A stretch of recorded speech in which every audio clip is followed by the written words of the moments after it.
Hey guys, we are almost there, almost to the end of Unit 4.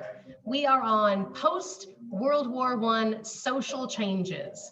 This is called the lost generation. The young people that weren't killed in the war, the ones that are left, they are the lost generation. This is Unit 4, Lecture 8, I believe. Sorry, it might be 9. I think this is 8. If you're reading along in the book, this is chapter 16, section 1, page 522. So I'm going to talk to you about a whole bunch of changes after World War I. So everybody was really shaken up. Millions, tens of millions of young men were dead. It was bad. This was a kind of war no one had ever seen before. The war is now over. Everybody's upset. So after this war, in the United States, what I'm about to talk about started in the United States, but then spread to Europe. In the US, this new music started. It's called jazz. And I'm playing some right now. Hopefully you can hear it in the background. And let me turn it back up a little bit. Okay, so jazz took African rhythms and Western melodies and harmonies and put them together and made this whole new wild kind of music called jazz. And women, not all women, but some kind of younger women kind of went against the system and started changing everything about their personalities. Young people that were still alive, they were kind of going wild and crazy at this time because the war had been so bad. They're going against it and they're just being wild. And people are drinking alcohol and playing jazz at nightclubs. And women are dressing very differently. Let me show you. Throughout World War I, this is what women's clothing looked like. Like this dress here, where you can see this woman's arm. Ooh, that was super sexy because lots of women dressed like this. Now, after the war, look at this. Women, not all women, some women started dressing like this. And these ladies are called flappers, F-L-A-P-P-E-R. That was the name of this style. You look at this dress, do you see how sexy and form-fitting it is? And they were going out and they were drinking and they were dancing at nightclubs. It was a wild time.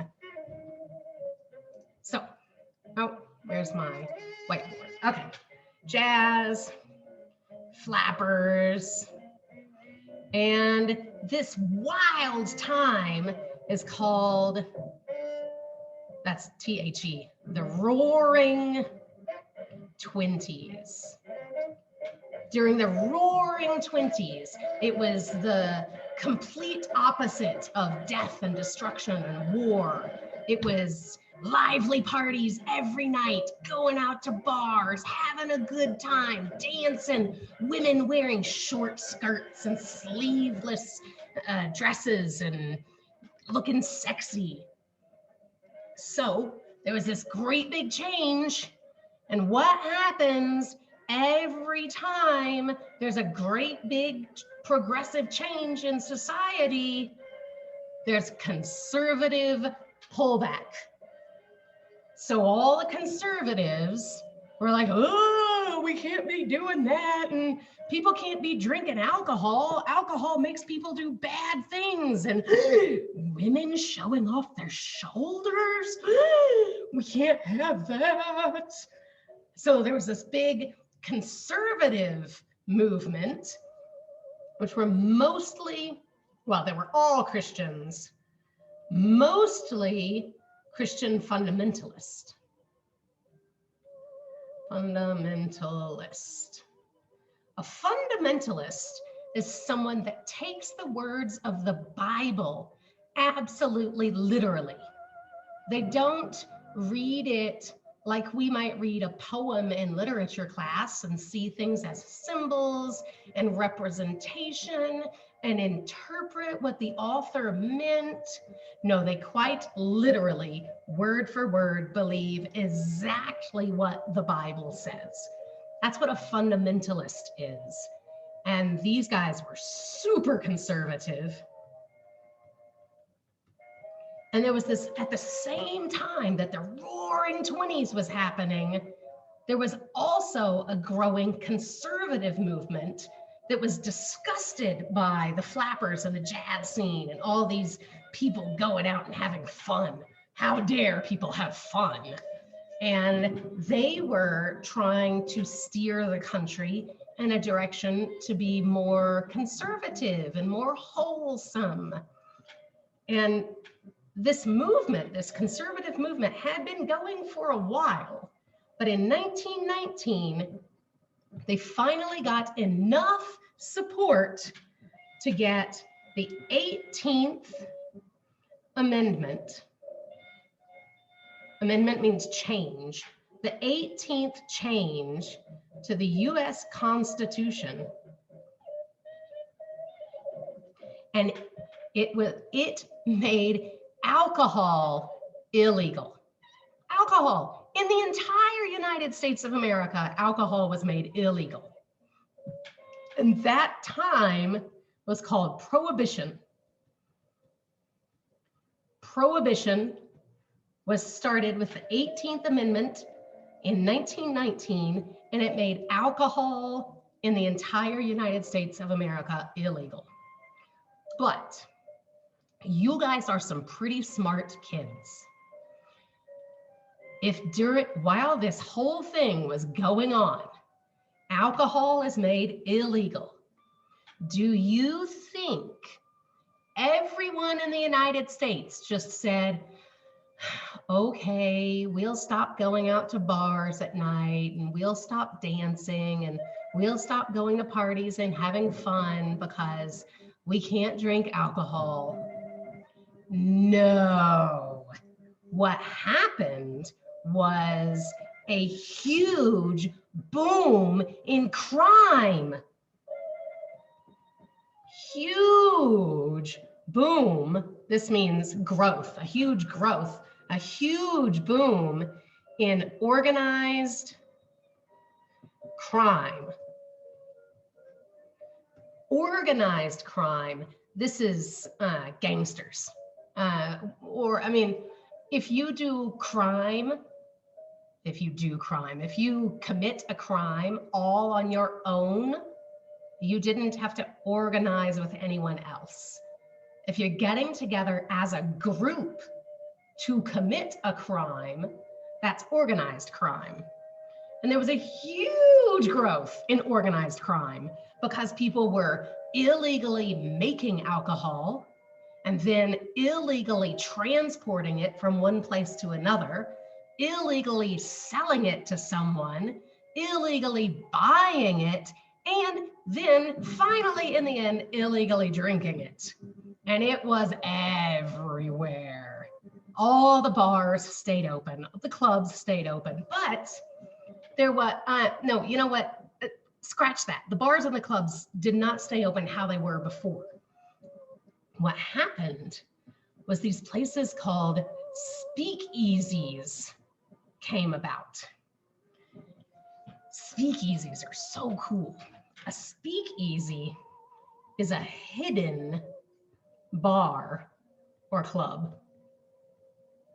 Let's say you're walking down some random street in Almaty and nothing really looks all that nice or anything. And there's this shop that looks closed and abandoned, but you know that if you knock on the door and you give the right special knock, a little window is going to open, and you give a password and they open the door, and you go in and you walk down a dark hallway and you get back and you go through another door, and bam, you're in a club. Everybody's drinking, there's music playing, people are dancing, but it's hidden. It's hidden away so the authorities, so the police can't find you. That's a speakeasy.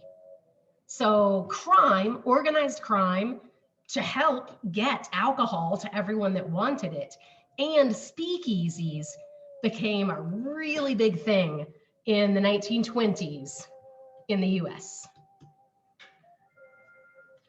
And, one more thing.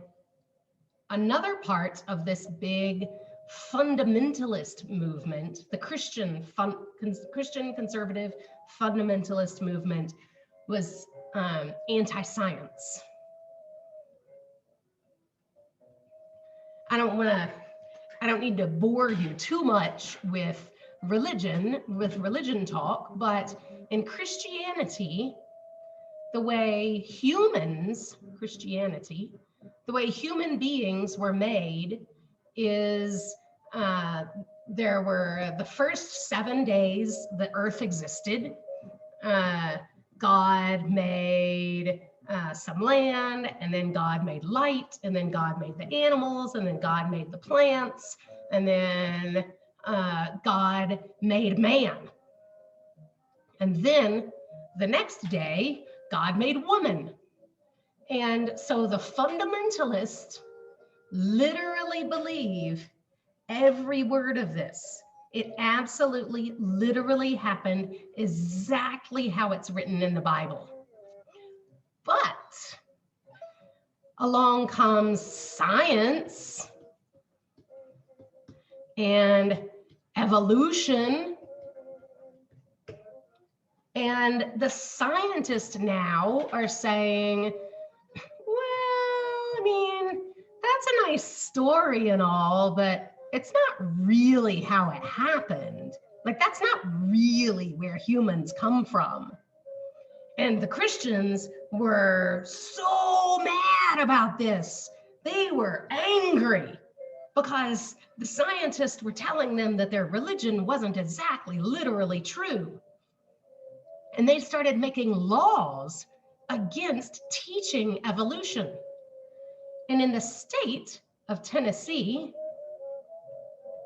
my home state, this is where I was born, in the state of Tennessee, they made it illegal, that means against the law, to teach evolution. But this really cool science teacher named Scopes, this was his last name. Where am I? Sorry.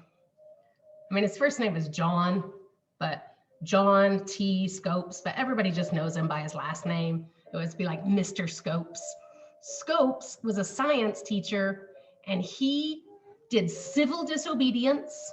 He broke the law, and he taught evolution in his science class in school, and he got in big trouble. He went to court. There was a major scene at a court where people came from all over the nation. There were journalists there to write stories about these fundamentalist laws, anti-science fundamentalist laws, saying teachers can't teach science. And he was found guilty. And in reality, he was guilty. The law said he could not teach evolution. And he did teach evolution, and therefore he broke the law. But he had to pay a really big fine. It was very expensive. But eventually, all that hype around it nationwide, and then people were laughing at the state of Tennessee because they had this backwards anti-science law. Eventually, the law was changed. Okay, now have to talk some more about science. So, oops.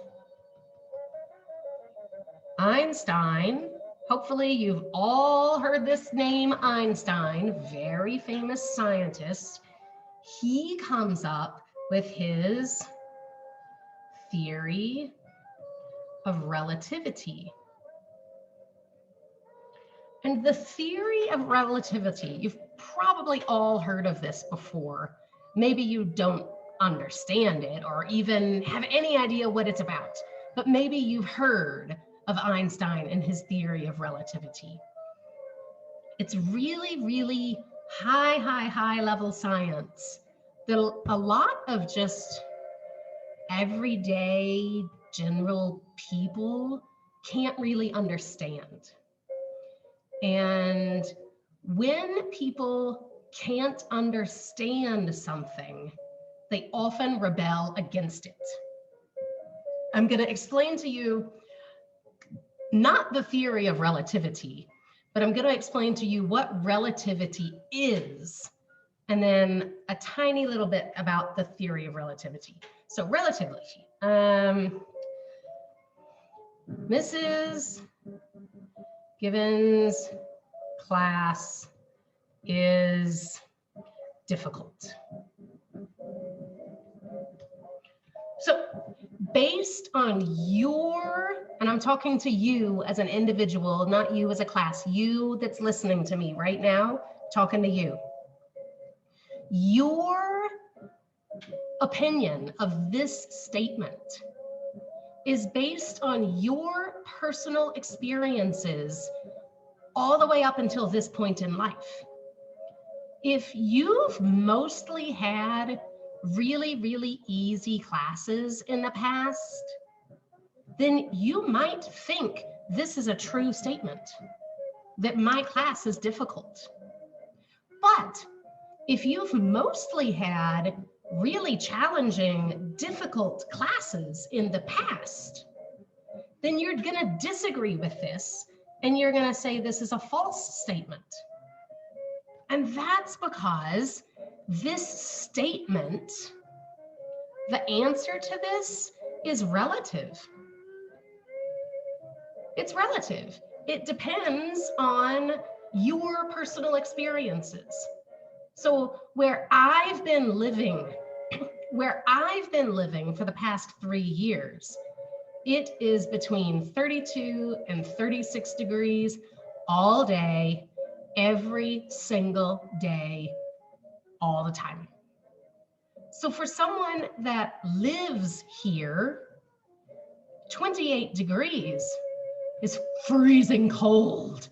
And I'm not kidding, when it gets down to 28, they wear their big heavy coats and their heavy hats and they pull out gloves. But to me, or to any of you, 28 still seems hot. Because right now outside it is -4. It's -4 degrees outside right now. So we think 28 is hot. And that's because how we interpret temperature is relative. So Einstein's theory of relativity is Einstein says that time itself is relative. Time is relative. Like this, I'm trying to show you my, I was trying to show you my time, but time, you know, we all know what time is. Einstein says that time is relative and it depends on exactly where we're talking about in the universe. If there were, imagine if you and I were in spaceships and took off in opposite directions from the Earth, we would actually interpret time differently because time is relative. Okay, I just explained all of that to you and hopefully you got it.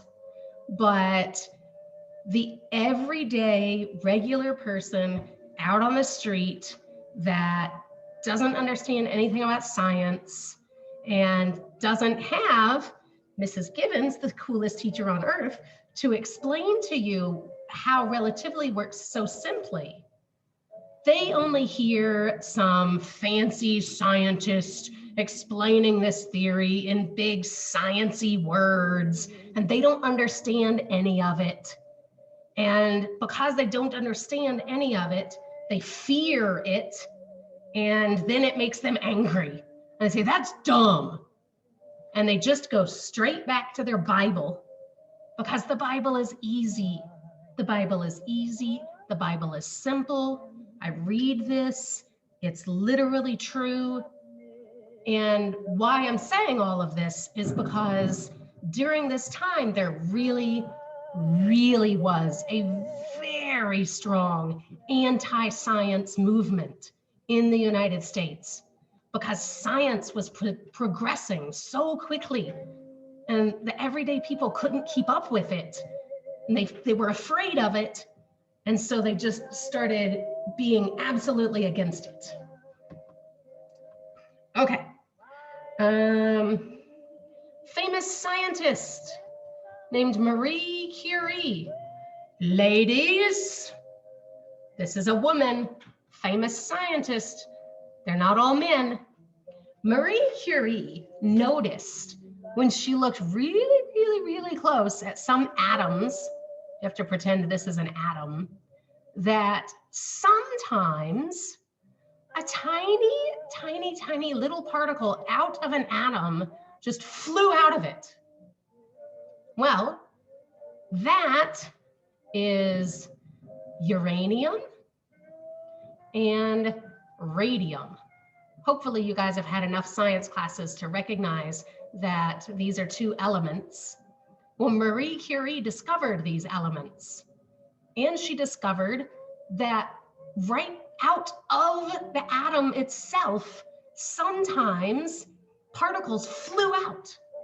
And this was revolutionary because all the way up until this time, they thought an atom was as small as it could get. You and I know now that there are protons, neutrons, electrons, quarks, other tiny little parts of atoms, but they didn't know that. So scientists took Marie Curie's ideas and Einstein's ideas and put them together and found a way to purposely split atoms. And when an atom splits, a bunch of energy is released. So that guy's name was, I'm losing it, Fermi. Enrico Fermi. He found a way to split atoms. And then Fermi, Oppenheimer, and Teller, these are three scientists, Fermi, Oppenheimer, and Teller, took that discovery of how to split atoms. Sorry, I forgot to tell you, that's fission. Nuclear fission is when you split an atom and you get all this energy from it. Fermi, Oppenheimer, and Teller found a way, of course, to kill people doing that. And they created the bomb, the atomic bomb that we will hear about later when we talk about World War II. And the atomic bomb was made from forcing atoms to split apart. All right, we're almost finished. At the kind of around the same time, we're still in the 1920s, a scientist named Alexander Fleming was doing some scientific experiments And totally by accident, he found this mold, a non-toxic mold. You guys know what mold is, like the green stuff that grows on food when it goes bad. But he found one of those that killed bacteria. It was a complete accident. He was doing something else, but he found this mold that kills bacteria. He named it penicillin. And because of penicillin is why we have antibiotics today. You know, when you're sick and you take antibiotics, they're all based on penicillin from this scientist, Alexander Fleming, that was doing completely different scientific research and accidentally found that this mold kills bacteria. Then we have Sigmund Freud.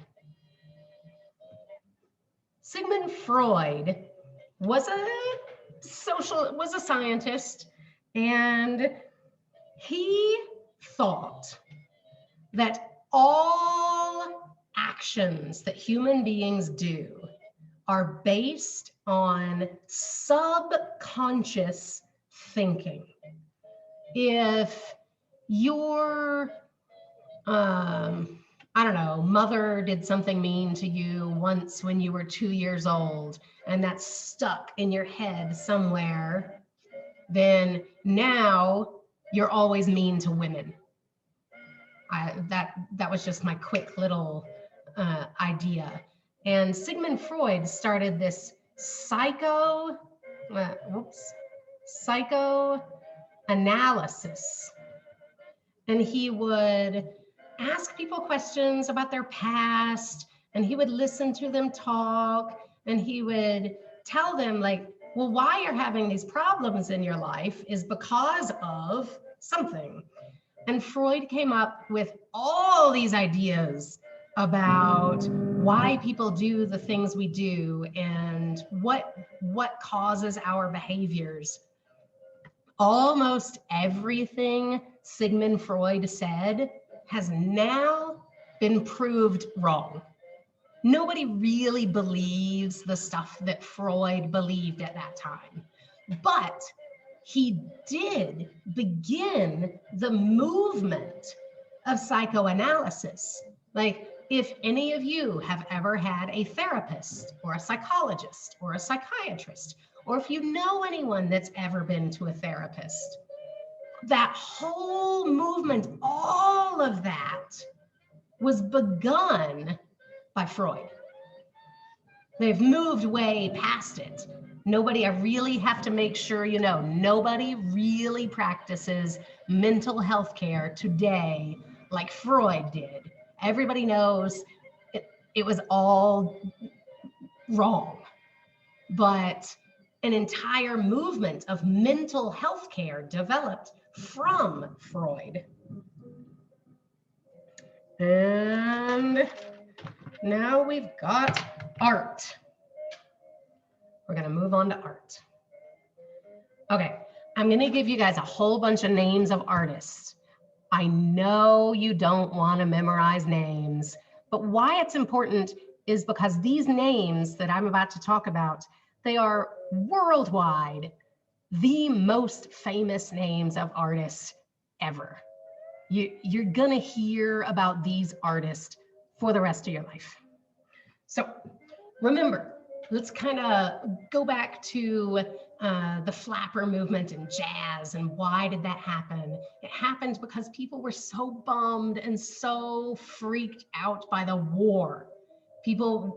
Artists wanted to go completely against that.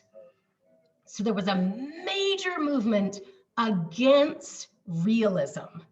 Nobody wanted realism. The war was real enough. Nobody wanted that anymore.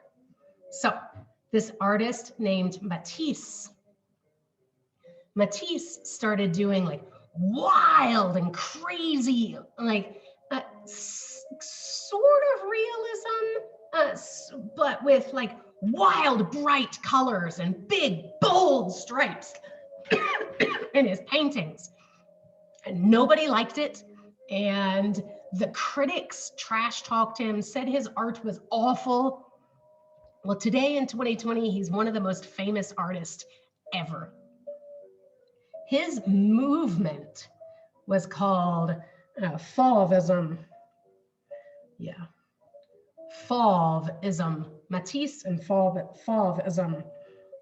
He drew people with like weird distortions. Like, let's say he painted a picture of me, but my arm might be back like this, and I hate it like this.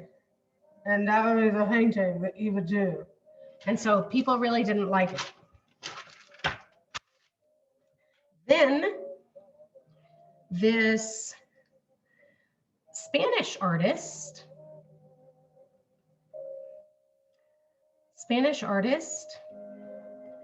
Pablo Picasso, along with a French artist, Georges Braque, they started a revolutionary style of art called Cubism. And Cubism was, they painted like a normal painting of, like maybe a painting of a woman, except everything was really weird. Everything seemed flat and sharp and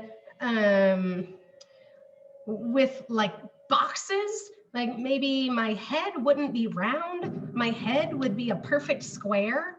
And instead of being on my body, it might be over here. And my body, instead of being body shaped, they might use a rectangle for my body, and it might be over here. And so if you stand back and look at it from a distance, you're like, oh yeah, okay, I can see that that's supposed to be a woman's body, but it's all weird and made with like triangles and squares and things. Well, that was Cubism. Then this Russian guy named Vasily Kandinsky and another guy named Paul Klee, they started doing called abstract art. And abstract art does not look like anything you cannot look at it and see something familiar to you. Like Fauvism might be a picture of me, but weird like this and with big bright colors. Cubism might be a painting of me, but my head is a square and it's over here, and my body is a rectangle over here, but you can still kind of tell it's supposed to be the painting of a woman. Well, abstract, you have no idea what it is. It's just like random shapes and colors and things, and it's not supposed to represent anything. It's just the art for the art's sake. Then we got, let me put my red square around that. Then we got Dadaism. And this, oops, not red. Jean Arc and Max Ernst started Dadaism. Well, that's whatever. I didn't write that in red because it's any more important than the others. I meant to write it in black and then circle it in red. Dadaism was absurd. They purposely made art that was supposed to upset you. It was supposed to shock you. It was supposed to disturb you. And when you looked at a painting, it was supposed to make you uncomfortable and maybe even angry. You might walk into an art gallery, to a Dadaist gallery, and walk out like mad and thinking you wasted your money and that's not even art and that's dumb. And I'm so angry that I even did that. It was a waste of my night. They did it. That's what they wanted to do. It was completely absurd. That's Dadaism. Then, last one, another Spanish guy, another Spanish artist. This one's name is Salvador Dali. Oops. Salvador Dali did surrealism. And Dali, he was making his art at about the same time that Freud, Sigmund Freud, was becoming really famous. And Freud was saying that all of our actions come from our subconscious brain. Well, Dali tried to paint subconscious images. Think about, do you ever have really weird dreams?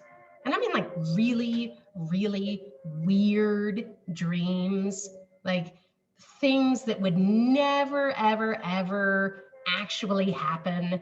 They're so bizarre and strange. Maybe you see animals with, I don't know, the body of a giraffe and the head of a chicken, or just something like that, just really, really weird dreams. Well, Dali painted really, really weird dreams. If you look at a Salvador Dali painting, it is supposed to be the weird, weird, weird images that float around in the back of our minds that would never actually happen. That's Dali. So Matisse, Fauvism, Picasso and Braque, Cubism, Kandinsky and Klee, abstract, Art and Ernst, Dadaism, Dali, Surrealism. I always do open note tests. I'm not telling you you have to memorize these names. But if you do memorize this list right here, you will be able to participate in higher level conversations than other kids your age. These artists right here will come up in your lifetime over and over and over again. So learn their names. It's not that hard. Okay, bye guys.